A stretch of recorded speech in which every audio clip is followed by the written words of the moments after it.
अस्सलाम वालेकुम मेरे समझदार पाकिस्तानियों। मेरा नाम रेहान तारिक है और आप मेरा यूट्यूब चैनल और फेसबुक पेज देख रहे हैं। करोड़ दरूद आका दो जहां नबी मेहरबान मोहम्मद मुस्तफ़ा सल्लल्लाहु अलैहि वसल्लम पर। इस दुआ और इस उम्मीद के साथ इस व्लॉग का आगाज करते हैं कि अल्लाह रब्बुल इज्जत इस मुल्क के फैसला साजों के दिलों में समझदार पाकिस्तानियों के लिए नरमी पैदा कर दी। एक फैसला मिलिट्री इस्टेब्लिशमेंट की जानिब से किया गया और मिलिट्री इस्टेब्लिशमेंट ने जिस शख्स को गिरफ्तार किया उसकी निशानदही पर एक और शख्स ने वादा माफ गवाह बनने की हामी भरी और उसके बाद जैसे वॉमिट आउट करते हैं चीजें, वो चीजें वॉमिट आउट की गई और एक पूरी चार्जशीट तैयार की गई।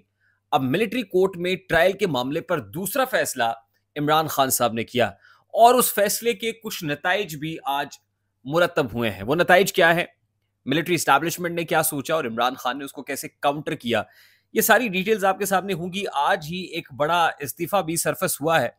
वो इस्तीफा लिखने वाले, उस इस्तीफे में मौक़िफ़ अपनाने वाले की बात भी करेंगे और उसके साथ ही ये एक इस्तीफा है, इस्तीफ़ों का एक सिलसिला वफ़ाक़ी दारुल हुकूमत इस्लामाबाद से शुरू हो सकता है।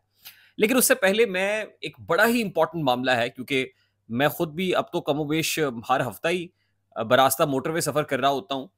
तो मोटरवे पर सफ़र करने वाली एक फ़ैमिली जिसके 4 अफ़राद मौत की वादी में चले गए थे और उसकी बुनियादी वजह एक मुज़र सेहत जूस या एक्सपायर्ड जूस पीना बताया गया था।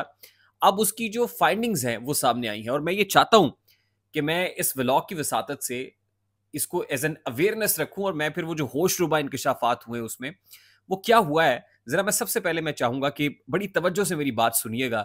आपकी जान बड़ी कीमती है, आपके बच्चों की जान बहुत कीमती है, आपके अजीज़ व अकारिब की, आपके दोस्त अहबाब की जान बहुत कीमती है, तो इस मैसेज को जितना हो सके स्प्रेड कीजिएगा।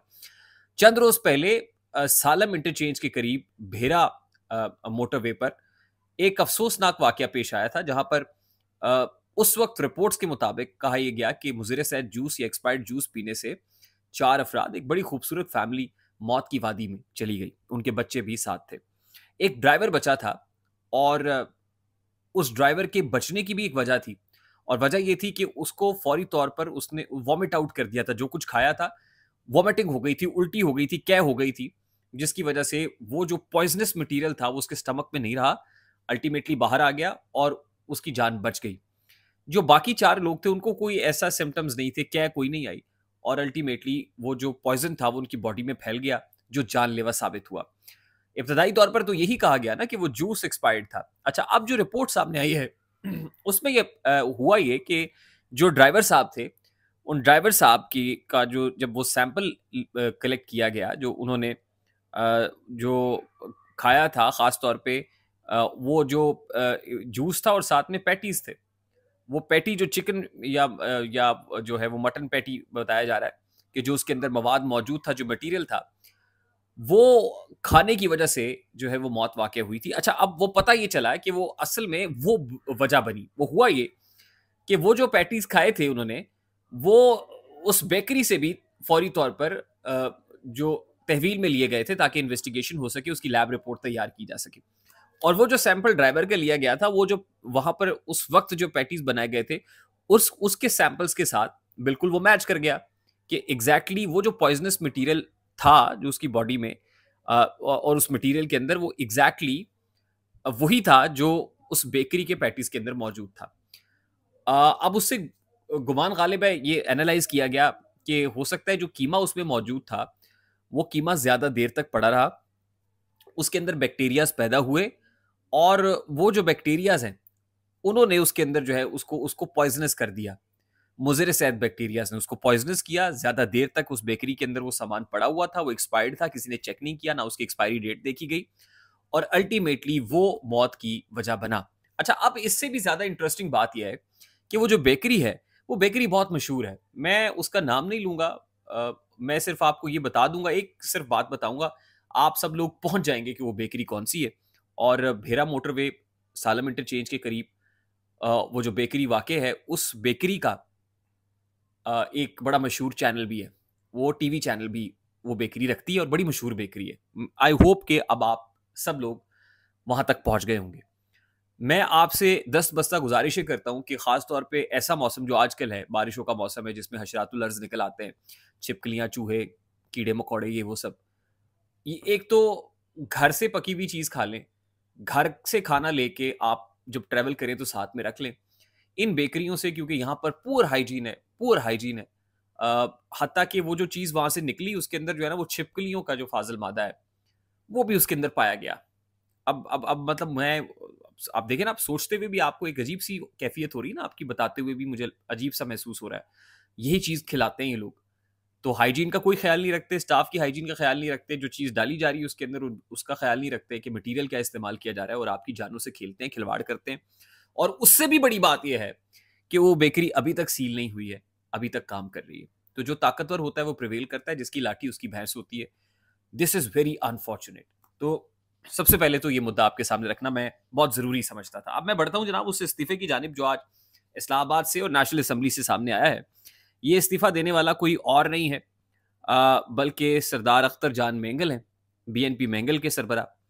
और वो ये कहते हैं कि मैं बहसीत मेंबर कौमी असम्बली NA 256 अपनी नशस्त से इस्तीफा देता हूँ। बलूचिस्तान की मौजूदा सूरत हाल पर दिलबर्दाश्ता होकर इस्तीफा दे रहा हूँ। हमारा सूबा कौमी असम्बली की जानिब से मुसलसल नज़रअंदाज किया जा रहा है। हर गुजरते दिन के साथ हमें दीवार के साथ लगाया जा रहा है।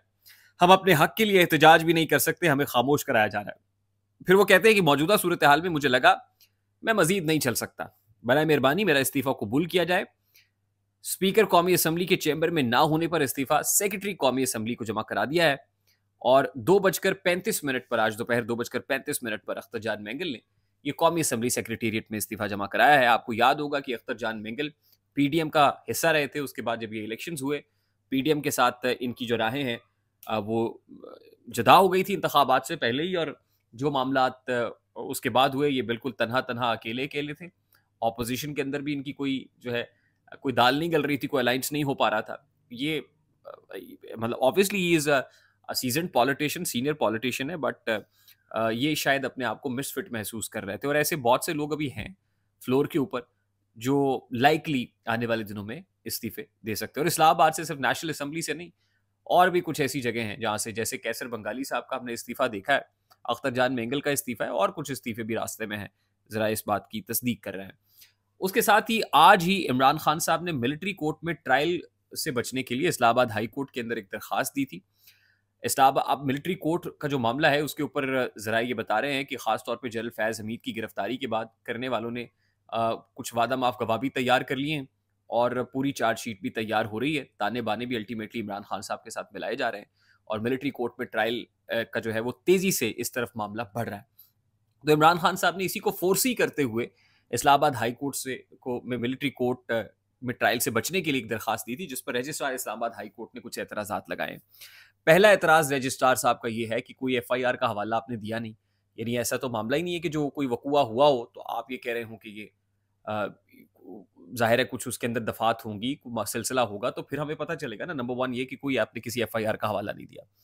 नंबर 2 बात वो ये कहते हैं कि ये मामला तो पंजाब का है, आप इसको इस्लामाबाद के अंदर कैसे लेके आ रहे हैं? ये हुदूद का जो तनाज़ा है, इस्लामाबाद का केस नहीं बनता। तीसरी बात, वो इस्लामाबाद हाई कोर्ट ये कह रहा है कि सुप्रीम कोर्ट ऑफ पाकिस्तान में मिलिट्री कोर्ट में ट्रायल का जो मैटर है वो ऑलरेडी मौजूद है। तो ऐसे में इस्लामाबाद हाई कोर्ट क्या कर सकती है? तो ये कहते हुए, ये 3 एतराज़ात लगाते हुए ये पिटीशन जो है मुस्तरद की गई है, एतराज़ात लगाकर मुस्तरद की गई है।